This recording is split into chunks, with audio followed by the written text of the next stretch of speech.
Bum. Hello, this is Jessica, and today I have Trisha Cook, and we're going to talk about Chapter 28, Federal Communications Commission. Thank you, Trisha, for coming. I am so excited to be here. Yeah, full disclosure, you will see Trisha again because she volunteered to do another chapter. And if we're doing them in chronological order, that one will have already occurred. And if you're watching these in the order of which they are put out, this one's first. You're welcome. There you go. Okay, so we're starting with what exactly does this chapter say? I want to again do a shout out to Stop the Coup 2025. They did very good summaries of the chapters.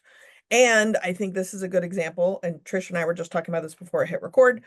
When you read all the chapters, wires start getting crossed because the persistent drum beats that are happening, but also like this seems really relevant in a different chapter. It's not even mentioned in this chapter. Or there's something mentioned in another chapter that should totally be mentioned in this chapter, but they didn't do it. So I did my best to try to like put those things together. But just to kick off, I guess, Trisha, what did you think about this chapter, assuming you were not a Federal Communications Commission expert, FCC, to begin with? I am not an FCC expert by any means. Welcome to being a normal person. um, yeah, I think, the chapter, what I appreciated about the chapter is it walked you through what the mission of the Federal Communications Commission is, and all the words that we want to see, I think, across parties, which is freedom of speech, economic opportunity, for all of us to have connectivity since our world is so digital. And then, just what the FCC controls. So that's our radio, our television, our wireless, whatever, wired. Wired or not wired, right? Because Or not satellite, wired. broadband, or cable Yeah, stuff, I think is exactly. the official word. Infrastructurally, things, cable, broadband, and satellite. And satellite and cable, right? Everybody's got to watch The Sopranos or whatever they're into. So important. Dr. Pimple Popper. Hello. Good thing we have the FCC in our corner. So, yeah, I thought that was really cool too. We did talk about this before the recording, but I do want to do a shout out to Brendan Carr. Brendan Carr is the author of this chapter, who during the previous Trump administration was the chairman of the FCC. And then during Biden, I think he's like general counsel or something. He's still there. That's the key piece. Is Trump's nominee for the header-upper commissioner, chair, director, header-upper of the FCC during Trump Part 2, which I would like to point out is years of embedded direct experience, which has not been prioritized in a lot of the other departments. And this one is. So I think priority number one is loyalty to Trump's agenda. And that seems to be very, very check. And then number two, bonus, direct experience working with the FCC. Yeah. Well, I thought that was another curious in the chapter they talk about the terms of the commissioner and the Five folks. commissioners, 5 years each. Yep. New president gets a new one-ish. Yep. But then their terms, even though they're supposed to be 5 years, there's like this little loophole that if they don't have, let's see, there is the potential that the 5 year term could be extended up to a year and a half beyond the term's official end. So that's kind of interesting. I mean, if you have somebody in there who's doing great work, that's awesome. We get more time with them. If, on the other hand, they're doing some stuff that isn't all awesome and cool, we're kind of stuck with them. At least until the president of the other party, because there can only be Yep. 3 people of the 5 represented of a particular party. Foreshadowing to the Federal Election Commission, which is not the FCC, it's the FEC. Interestingly, because I'm a dork, is 6 people, 6-year terms. Same thing. It can be their term ends when they get a new president in, And currently, the longest serving FEC chairperson is a Democrat, and her term ended in 2007. Yep.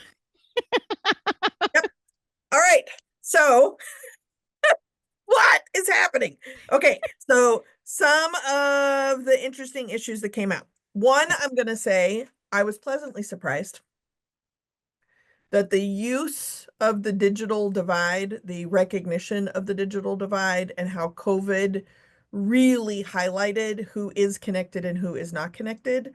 I think that is very cool, that that is like a high priority, possibly justification of getting either moving from 3G, 4G to 5G. That's a conversation. Low income initiatives, looking at broadband offerings and how they're going to survive climate disasters, or I guess we're not supposed to call them climate disasters, weather disasters, and net neutrality are some of the big kind of controversial issues, all of which are being positioned under the guise of ending the digital divide. So I thought that was kind of interesting. And funding for this is related to something called the Universal Services Fund that I'm pretty sure is fine print on my cell phone bill. I don't even get in paper anymore. That every cell phone user pays into this fund, and then that fund helps support some of these other initiatives. And one of the biggest, like, day one activities is to get the big tech companies to pay their fair share into the Universal Services Fund to help out the idea that the taxpayers' money is being used in a way that big tech should be paying instead. Now, I do think it's interesting that if the big tech started paying, which is questionable, that puts extra money into the fund. Brendan, you're telling me that when that happens, you're going to take the taxpayer money out of it and that's going to get taken off my cell phone bill? I don't think I that's don't think so. No. That's not what it says. So let's just go with the chapter. It's kind of, pay to play all the way down. Exactly. I do think it's funny that I stated that we were going to talk about the chapter and then we're going to talk about like all these other rabbit holes, and then I'm the one who's completely off base, but welcome. Okay, before I move on to my next little note, do you have something in your little notes that you want to focus on? Because you also did your homework. Yeah, no, you kind of got me. That was the place that I was going to go. And then I would say the only other thing that I read in the chapter was this idea of broadening the market so that other companies can come in. And so on one hand, that's really awesome to have greater competition that will help hopefully drive prices down. So making stuff more affordable, especially for, the middle class. And the other big point that came out to me was around big tech, and it was Section 230 of the Communications Act. Um, and talking about, they even said like, right, reining in big tech from abusing their position in the market. Um, and I thought it was I had to do a little research because I was like, what is this Section 230? What does that mean? But this idea of right now, these companies cannot be held liable for something that someone on their on their if they're on Facebook or Instagram or whatever, they can't be liable for someone posting something. But they could be held liable for something they post or something that's directly associated to their companies. But within this whole conversation came up the idea of protecting the children. And that I'm trying to find my quote here. It was obscene, lewd, Profane. filthy, profane. And so for me, that brought up the question of like, who is defining these terms and what is that going to mean for our more liberal folks in the world or for or our LGBT people LGBTQA. or Yeah. non-Christian people. Yeah. Yeah. Sorry, I didn't mean to interrupt you. No, no, no, no. That just it really brought that question forward of, the importance of how those things are defined. How is obscene and lewd defined? My son plays video games, and so they have like these monitors, and if the kids put something in, that's a trigger word, then they get banned from the system. And so I'm really curious of, depending on how they define all these things, are people going to lose access because they have, you know, Right. said something? Well, and I think that this brings up a really important piece of the net neutrality idea, which is by not having a neutral access to the internet, meaning that like we're not talking algorithms, right? But like, well, this doesn't work because we live in the same town. But let's pretend that we don't. So your internet search and my internet search, if we pulled up what is the best lasagna recipe, right? Which is a very important search. It should generate, currently the current understanding of how the internet is used is that it should generate lasagna recipes from multiple different sources that maybe, because it's Google, YouTube, Facebook, Instagram, whatever you're doing your search on, maybe that is a learned algorithm based on what it knows about me, right? So like I am generally make vegetarian lasagna because I'm married a vegetarian. So then maybe it slants it to vegetarian lasagnas because it kind of knows who I am. But if you're on my computer, you're not, you're going to be like, why are there only vegetarian lasagnas, Mhm. right? Yep. That is my layman's understanding. I probably screwed that up. But the idea of removing that is that based on how much money I pay depends on how many different sources I would find on that internet. So not algorithmically, but that what I even know exists. Yep. Then what you're saying is adding in this other layer of what gets screened out as profane. Also, there's another piece in it about allowing AI generated information into political campaigns or things like this. So the things that I might have access to would then be dependent on how much I pay for my cable, broadband, satellite, telephone service, and my algorithmic choices. And it might not be real, it might be AI generated. Yep. All of that is for somebody's profit. Yep. Not worrisome at all. Please, Nope. everyone, take a bite of your sandwich. No big deal. The piece of 230 that didn't get specifically articulated that I think is really important is that it's emphasizing, or the language it's using is user control. Hmm. So one of my favorite things that happens in these chapters is when they disagree with each other. Yeah. So Yeah. there's Yeah. like contradictory things. So Facebook, we'll use it as an example, Meta should be held responsible for what happens on its platform. Twitter is in trouble for banning its users, like Marjorie Hmm. Taylor Greene for giving out false information. Well, who decides what's false? That's the kind of argument that we're kind of just having. The counter argument that is also in the chapter is that in this case, Twitter or X, and Facebook, Google, all those things, those are all platforms. They are private businesses. And that private business to support business, because if we do anything in Heritage Foundation, Project 2025, it is support businesses and support a man and a woman who are married and have conceived children. That, and don't support China. Though that, you're welcome in 3 sentences. I just Sis. what 800 pages say. So what I loved though is that it specifies the distributor of the information versus the publisher of the information. Hmm. So then I did a little rabbit hole of what does this mean? So distributor could mean when I share a post, I become a distributor of the material, but it could also be them because it's on their platform and they own all the content. Yep. Publisher could be me uploading information about my most recent birthday party for my dog because I've published that information and then they are distributing it. But if you are like, oh my God, your dog is adorable, and you share it, you became a distributor of that information. And then Yep. they are only the publisher of it. So you evidently you can actually do both. Yeah. Yeah, good to know. And you'll probably be held liable no matter what you do when they're Or done. in this case, not at all liable Or not because at you're all, like too right? big to fail. Right. So welcome to the conundrum of chapter 28.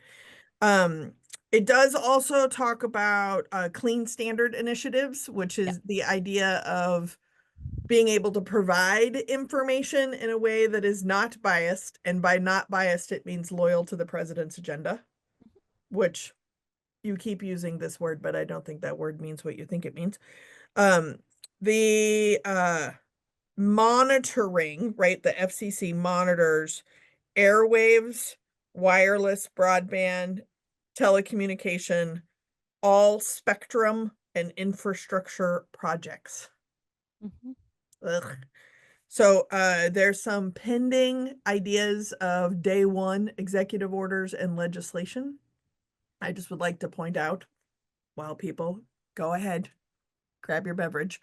The chair of the Senate Science and Technology Committee, which is where the legislation would potentially be coming out of, is Texas's Ted Cruz. That's coming up. Then it It's going also to decide what's lewd. right. He's gonna decide what he's lewd. I mean, I guess it's not Matt Gaetz, I guess. Is that sunny side optimism for you? Um, the shout outs that the FCC is getting from other chapters. First off, Department of Commerce says that commercial space industry blanket generally should go to the FCC, but the FCC does not mention space. Commerce has a whole paragraph on it, and the paragraph says the FCC should be doing space. All right. Also, the U.S. Forest Service, BLM, and federal lands did a little shout out to FCC of being able to pick and choose where cell towers are going to go.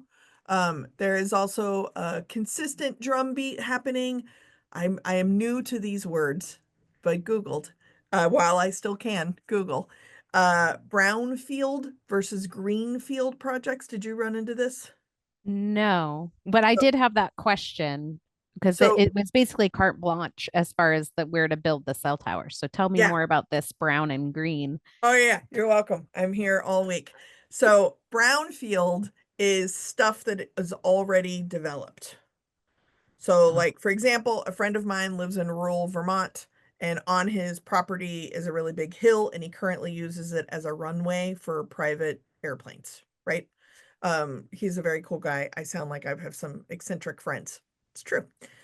So he was approached by I think AT&T to put a cell phone tower at the top of the hill Mm. and was to offered brillions of dollars to do this. That would be considered, to my understanding, brownfield extension of cell services because the property already exists. It's already somewhere. He said no because then he couldn't use it as an airplane runway. P.S. Makes sense. Greenfield is how they are defining undeveloped land.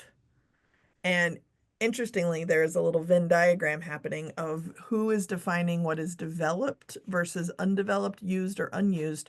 Federal lands are generally seen as green lands, even if they are tribal lands, because ultimately the federal government sees that as unimportant lands. So that's why federal lands, BLM, and Forest Service are shouting out to FCC to determine where to put these new cell towers or it also, this is not specifically mentioned, but this is what happens when you do rabbit hole research on the internet during net neutrality is it leads you into other things to think about. And those things are AI storage centers. It takes the amount of water and energy that it takes to use the AI that we already currently have could potentially decimate the planet. Not to be dark, but evidently. So where are we putting those and where's that water coming from? Mhm. People don't think about internet storage, cloud storage, all these things. They don't actually exist in the ether. They're somewhere, and it requires water and electricity to cool those Those buildings and systems. processors and run those buildings and processors. So where do those go? Brownfield, greenfield, insert federal land use. Also, fun facts, my understanding is that once empty, unused federal lands are deemed brownfield because perhaps they have a cell tower on them or an AI storage tank or something, it is now considered brownfield. It changes the regulations of whether or not the natural resources are available for federal use. Yeah, it didn't look sunny for part one. Dramatic music. Dun, dun, dun, Yeah, dun. Yeah. it wasn't the sunny part of the chapter for sure. Yeah, you get some of these chapters. I'm like, oh, okay, let's read about this one. This will be an easy one. And then you're like, oh my God, I didn't know any of this stuff. Obviously, the drumbeat of waste, fraud, and abuse is very present. It interestingly does call for a national coordinated strategy, which I Yes. was very excited because it's kind of like a solo oboe, Mhm. like, ah, what a nice sound. We haven't heard this one by itself in a while because all the other chapters are like state, state, state, state, state, state, state. But there should be a national coordinated strategy. Thanks, Brendan. I agree. Right? We're going to open up those spectrums. Yeah. All right. I think that's most of my notes. Um, Well, then don't forget the protecting America's national security who cares about that? because against the Chinese Communist Party. I think I forgot to mention China. China is such an obvious like tambourine in the music. I don't know why I'm using all these musical references. Yeah, China's bad. Just in case anyone's interested or noticing, that's also one sentence that could remove thousands and thousands of words. But not just China. I mean, there are other um why can't I think of the word? Net, internet terrorism, cybersecurity. Cyber. Yeah. Mhm. Um, there was some word, now I can't remember what it is, but it's like it's not cybersecurity, but it's doing something over our well, it must be in another chapter. It's probably in the Department of Energy chapter. Also, riveting. Highly recommend. Why take a sleepy gummy? Read the Department of Energy chapter. Um, do you have anything else to say about security or access to like fact, truthful knowledge versus protection of speech as or defined by our federal government? Yeah. What I thought was interesting, which you don't normally, or I have not normally saw this, is where the government makes a change, but then they don't put any funding in place to help the people who actually have to make the change put it into effect. And they did mention with the whole threat to national security, they want to do this rip and replace program. And so basically, they would reimburse companies to remove, replace, or dispose of the insecure gear that is basically running like the TikTok platform and other platforms like it. So I was like, well, that's a little ray of sunshine that at least they're paying for the change. Is a good set. But yeah, very clear on the countries that they don't like and think and see as a threat. So China, Russia, Iran, Syria, and North Korea.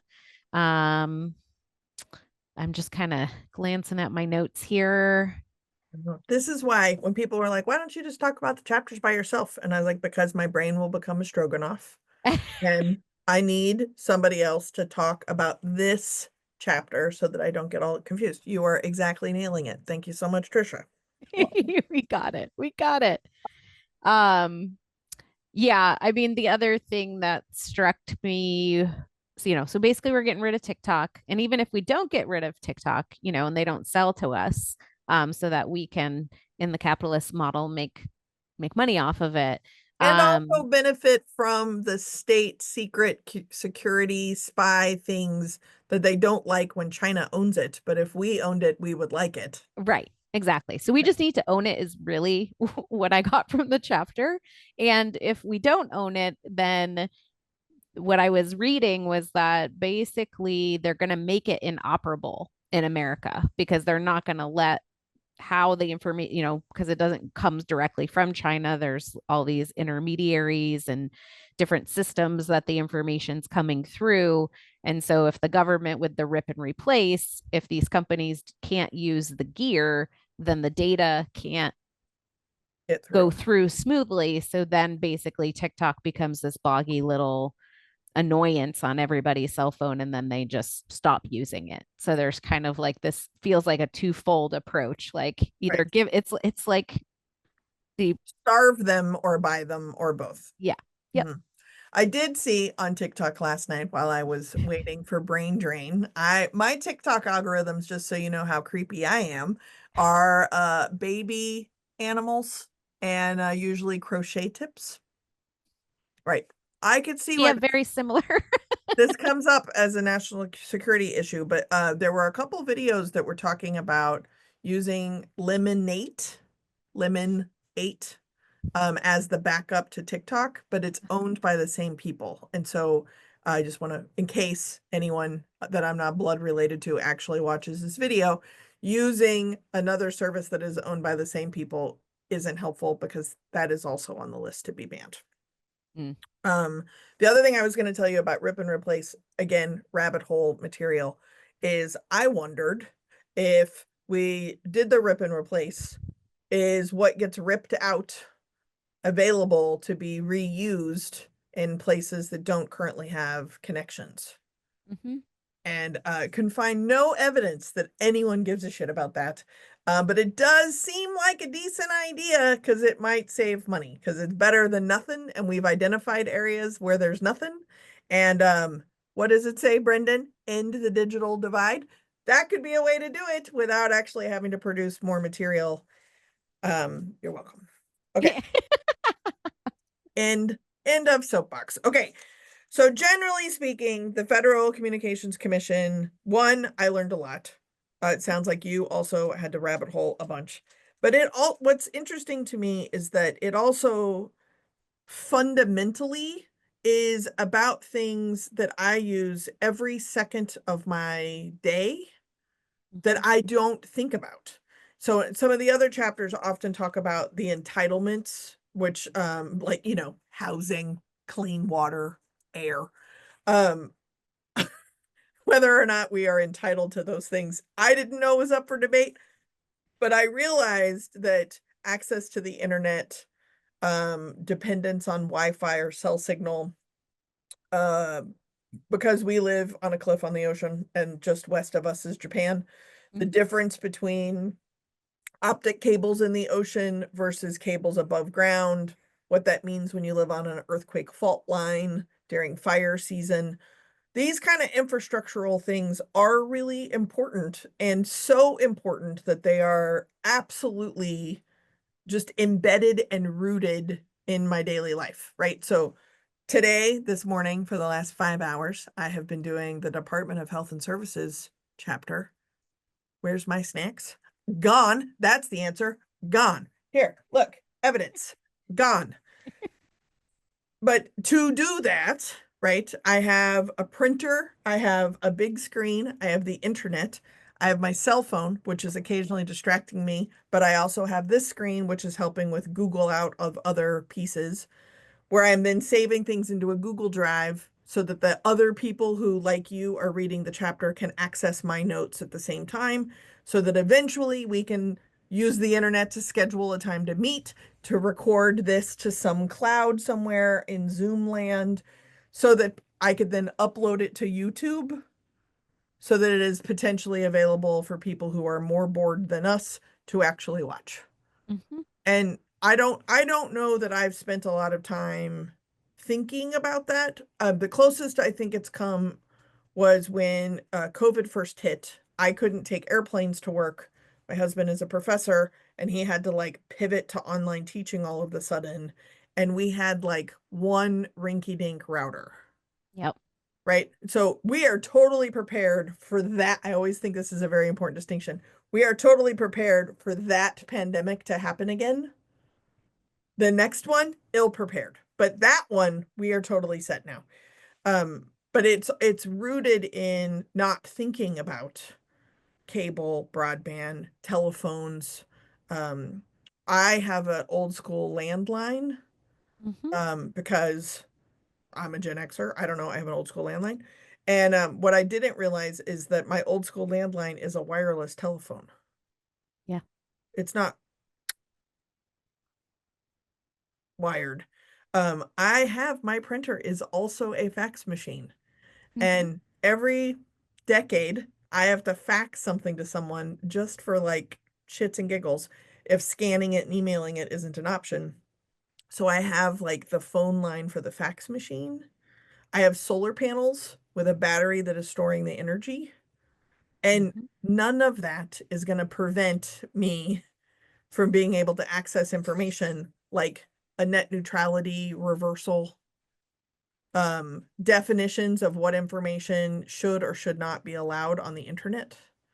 When we talk about, I remember because have been a nerd my whole life.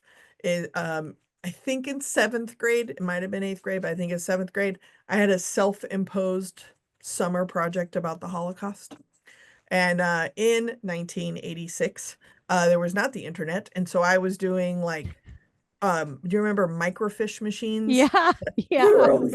Did you go to the card catalog to Uh-huh. find your Uh-huh. book? Microfiche, and then I found audio files of interviews of survivors of the Holocaust. And then because I'm myself, I eventually like found real people and interviewed them on the telephone.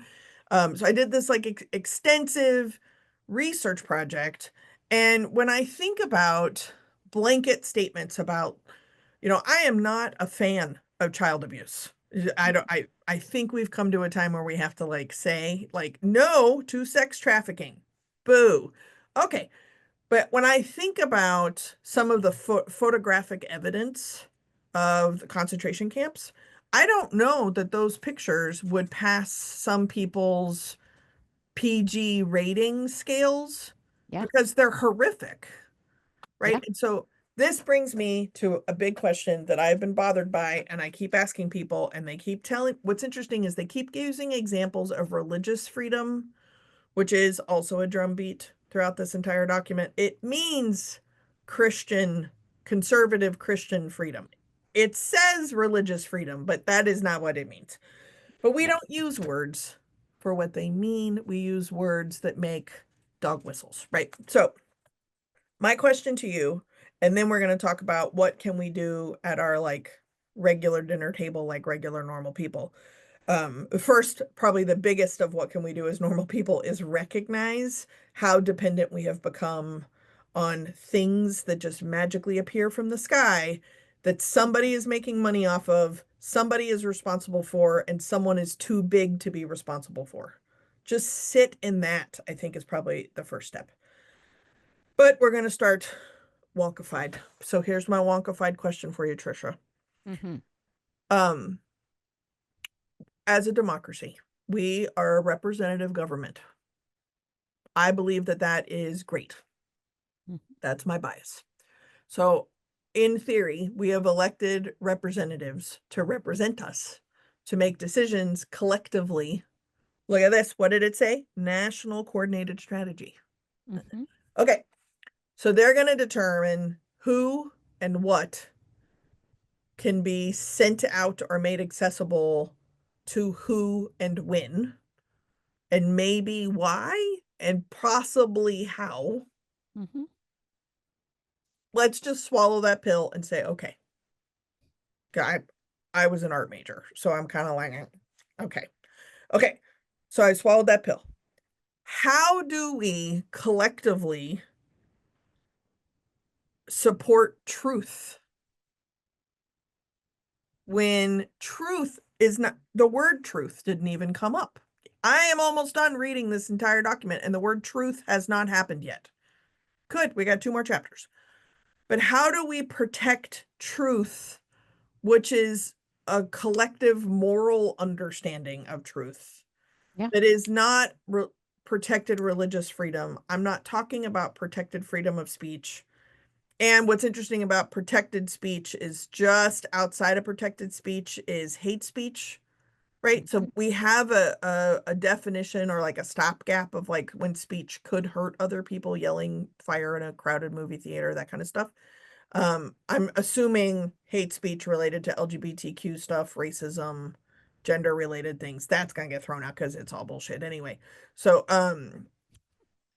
how do we both protect speech and people's ability to function inside their own faith-based practices while holding up actual truth? How do we do that? And then how do we increase access to actual truth? This is an example of a conversation I would have at my dinner table Yeah. because I don't know what the answer is. It's not an easy answer. But you're supposed to be like 8. The answer is 8. The answer is 42. Go and get a pen. Hold on.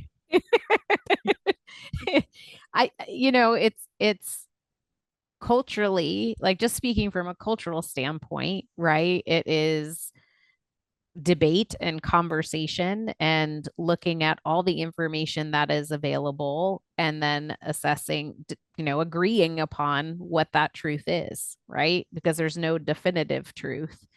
And that's, I think, what's scary is the FCC like is going to get to make those decisions, and I'm not quite sure of how to, other than as they are made or trying to get on to newsletters or different things that I can keep track of when these conversations are happening and try to, you know, put input back out, of another perspective. Um, and I think the other hard thing is that whole idea of what you were saying, like the don't yell fire in a movie theater, the harm, like what causes harm. There's a great difference between that Christian religious perspective and other, let's just say like the choice, the people who believe in my body, my choice. Um, the Christian right is like, that's a sin, right? You're taking away life. Whereas you could be harming from the choice perspective, like you're harming that individual, like that is harm. So I think it's connection between individuals and us forming some sort of empathy and understanding of each other's situation where but Lost that's me at really empathy. hard, right? Lost me at empathy. No, sorry, unavailable. No, it's hard. Because I get fired up, right? And then you learn somebody's got some crazy experience, but that's the day-to-day people, right? That's not even talking about government. And yeah. Well, I think what you're saying, though, I think is probably the most radical form of resistance, and that is community. Yeah.